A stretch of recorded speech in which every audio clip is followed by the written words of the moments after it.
Hello, MYTHBUSTERS is here, and today is a little bit different for today's review. I was originally planning to do something else. I was planning on reviewing Brock Over the Top, but I changed what I was going to review to this because, well, I'm pretty sure you know of recent events.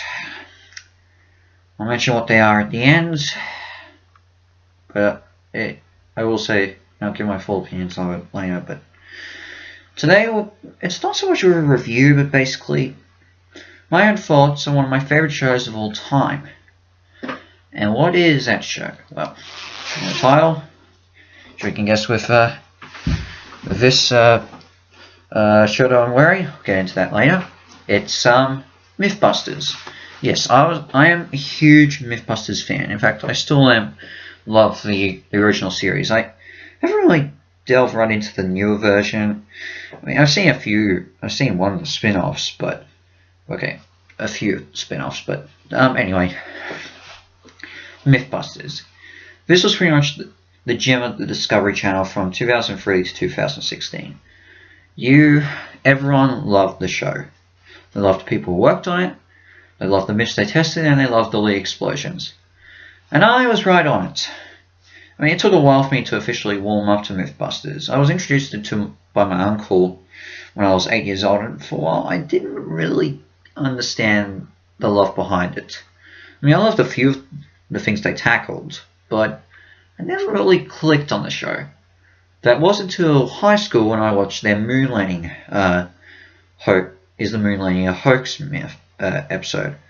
And that completely got me hooked. And then the following year in 2013, I was completely into watching reruns and everything else. I know I kind of joined in the last few seasons, but it was still basically a fun time to watch. And I'm still a fan of going back and watching them whenever they air. It was a huge show, and basically this is my video where I just appreciate my own love for it. So, MYTHBUSTERS was the creation of special effects veterans Adam Savage and Jamie Hyneman. Used their experience to test out various myths in history, or from either historical documents, real life events, or basically historical documents and from idioms, or even from what you see on the big screen or small screen, and much later the digital world. Yeah, they were the main hosts, Adam and Jamie. They created MYTHBUSTERS, and well, they led the charge for the first few seasons. There was eventually a third team that came into play, the Build team, initially consisting of Tori Belleci, Gary Byron, and Scotty Chambers, I think it was. And then, after Scotty left, it became Grant Imahara.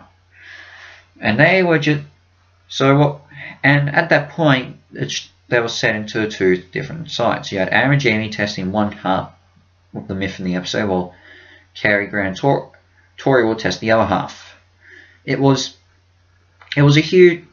and the myths they tested were pretty big ones. I mean, you had some classics that you've heard, like Bull in a China Shop, Elephants Afraid of Mice, Can You Follow Paper More Than 7 Times. You had the historical ones, were German right-angled trenches more sturdier in World War I and wouldn't have much damage from explosions. Is it possible for Davy Crockett to actually split a bullet in half with his axe? And will a stone cannonball actually disintegrate upon impact so it couldn't be fired back? You had you even had, and of course you had the Alcatraz escape. Could have that really happened?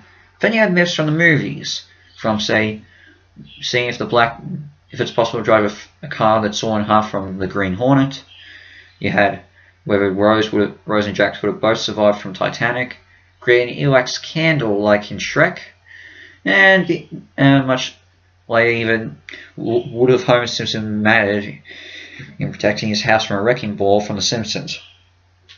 it was those myths were all pretty good, and of course, the main draw card for many of them were the explosions, and we saw plenty of them, from the cement truck to creating homemade diamonds to even thermite mixed with ice.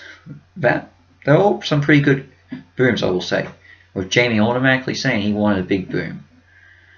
There were many running gags. Obviously, the main one was Adam's mock snide remarks about Jamie and imitating him with his voice. They were all, and of course, you had a couple of other ones as well, like Tori almost always getting hurt.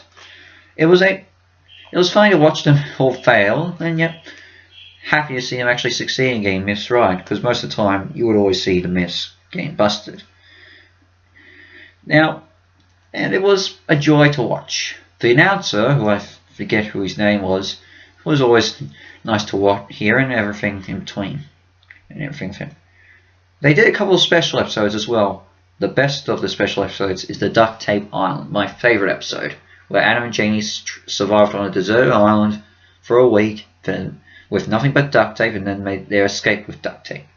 It was a classic and still remains that way for me, and I think a lot of people. It was, in fact, you will later see these guys appear. The show was so big that Adam and Jamie made appearances on The Simpsons, CSI, and Phineas and Ferb, among many other shows. Cary Grant Tori made a few appearances as well. Of course, all good things had to come to an end. After Cary Grant Tori left the show in I think season 4, at the end of season 14, Adam and Jamie went alone for the next few seasons. The first season that they did was, I would say, was a good start. Showed the show wasn't lost without the other three. It was clear to see they were doing more special episodes, episodes that focused more on specific themes, like redoing myths they've already tested, and special episodes like Indiana Jones myths and more Star Wars myths, and as I said, Simpsons and video games. So yeah, it did feel that way, but it was still pretty good. Just before the season was fully finished, it was announced that MythBusters will be going on for one more season, then it'll be over. And their final season was a way for them to go out big. They certainly did end off in a big way. They finished off by finishing off with their biggest explosion ever by redoing the cement truck explosion with more info than before. They had a reunion special as the final one, well, at least here in Australia. I should also mention that MythBusters was more popular here, was greenlit in Australia, and it took them a long time for Adam and Jamie to finally come here. And I'll get to that after this.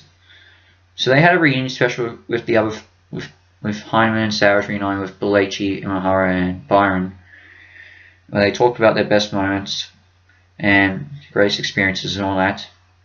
And yeah, that was a lot of fun. And then that was it. Until Discovery launched a reboot series with new hosts, and to tell you the truth, I don't really watch that. But it didn't mean it was the end for the others. Well, okay, Jamie, I don't know, hasn't done really much afterwards, but Grant, Cary, and Tori did a Netflix series, which unfortunately only lasted for one season. While Adam just recently came back for a new series titled MythBusters Junior, where he teaches his experience to a new group of Mythbusters, all in their high school years, with the announcer also returning as well, which I have watched, and I love the MythBusters Junior. I think it's actually a really good show. Well worth your time to watch it if you're a fan of the show. And yeah, that's basically it. Now, if you're wondering about this show, I might as well explain. In 2014, after years of waiting, Adam and Jamie finally came to Australia for a tour. And I went to Sydney, when they went to Sydney. Unfortunately, I would have liked to be up at the front, because they would actually handpick a few people in the front of the audience to actually help out with some of the mini experiments they're doing on the show, on stage. But they never actually got, but I was unfortunately way far. I was at the back, so I couldn't do it. But it was a joy to watch them, especially at the end where Jamie's, where they do some carnage on screen, on stage with paintballs, and Jamie, of course, brings out the big guns. It was even then we actually found out, I'm sure a lot of people well, at least people in the audience in Sydney found out that Jamie had experience with the late Robin Williams, and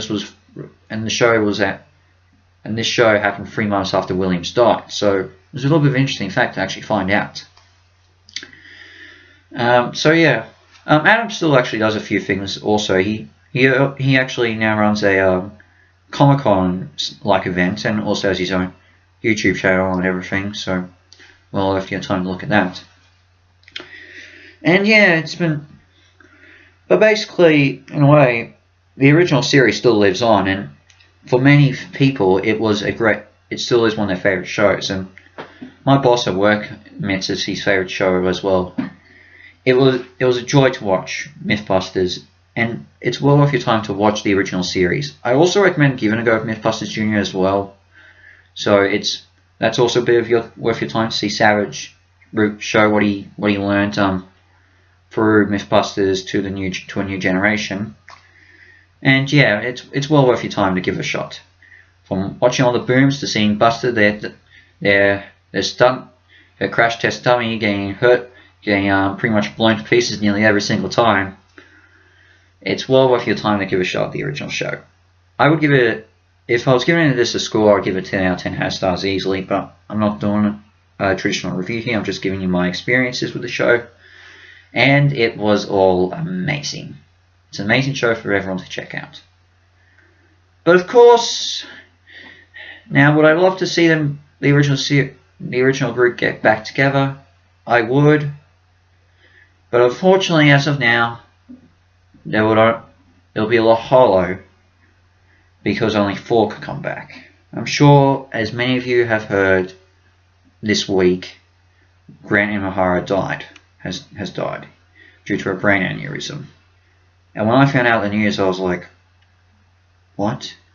I was shocked, and I'm sure a lot of people were shocked. In fact, no one's more shocked than the rest of the hosts. Adam, Tori, and Kerry have all reached out on social media addressing their shock about the situation, and their sadness about Grant's passing. I'm sure Jamie has done something as well as of late. And I'm just going to say to whoever listens to this, Grant Imahara left an amazing legacy in terms of from what he was able to accomplish on the show and everything else he's done in between. From before, from his IT work and work on the Star Wars prequels to working on MythBusters and everything he's done afterwards. His last project was something for Disneyland, I think it was, or Disney World, whatever it was. But if Mr. Imahara, you've left an amazing legacy, and we'll always remember you. You will forever be in our hearts, and we'll always remember you. And that's really all I can say. I could say more, but I don't know if I really. It's hard to describe in how sad it is. As a fan of the show and everything, I am deeply saddened, and I'm sure a lot of people are. No one saw it coming, and I feel like people should actually, fans of the show who have YouTube channels, should actually, give their memories out of the show and pay a little bit of respect. Yeah, it is tragic. And this is why, of course, I've done this video, is because after hearing about what happened, I just felt like I should do this. Yeah, so that's all I can really say. You'll see me as of now, I'm signing off for this video. That's all I can really say. I'll see you for my next review, which, as I said in the beginning of this video, is Brock Over the Top. But in the meantime, this is House Reviews out, and I'll catch you later for the next review. Ciao.